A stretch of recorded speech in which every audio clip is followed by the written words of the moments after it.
one went dry on me. Reach back in here in the bag, man. We got something new here. 11.2 fluid ounces. I know 1366.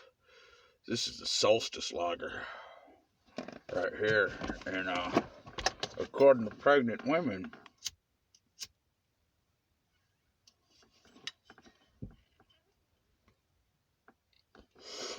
you should not partake of the tell-up if you're in that kind of frame. So this is from Baldwinsville, New York.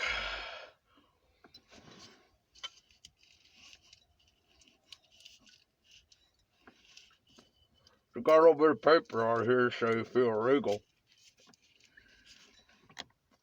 You gotta have a little bit of paper, eh?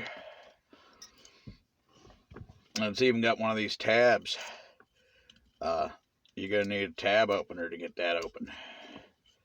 So, some of you don't like the fucking paper. You know. This comes in at $9.99 a 6-pack. You know, you might think this is a little cheap, but, you know, it was said about, you know, one of my mentors, it always had champagne taste on a beer budget. So, that's kind of how it is, you know, we do a lot of drinking.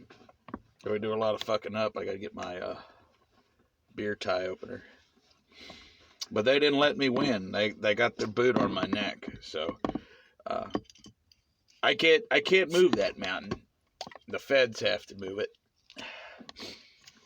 Or somebody bigger than the feds. They need the fucking commies to move it. You know, the other day a commie saved my life.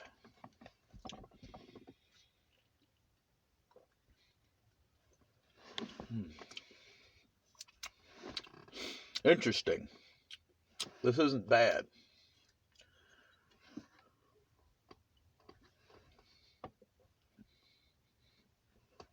When I saw this beer, I expected to see something like an apple juice type bullshit or some type of flavored wine. But this is actually a beer, or it seems like a beer.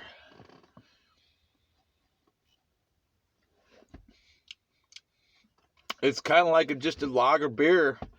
It's a little flat.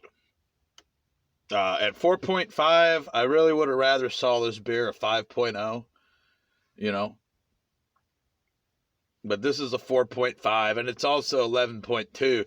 So maybe if your husband's a drinker, you might get him one of these because you don't want him to, you know, start smashing furniture, you know, drinking a 12-pack or a 24-pack. It happens. You know, even on these, I mean, sometimes these are just like hors d'oeuvres. I mean, I don't know a soul. I don't know a fucking soul who goes to the restaurant and orders,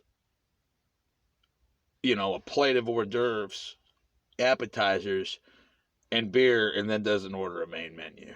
And that's kind of like the alcoholic. I'm giving this one a 5.5.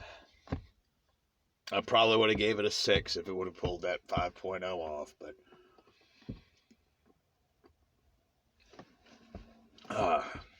you know, when nobody wants you around, nobody's gonna fucking hire you. Read my book, by the way. Nobody wants you around. Nobody wants to fucking hire you. They've already taken everything you had. All your intellectual property, all your business shit. They labeled you. They spied on you. They destroyed me. They don't want you. The other thing to say is fuck you. And not in a bad way. It's just, hey, you don't want me around. That's fine. I ain't coming around. You know, I don't need you.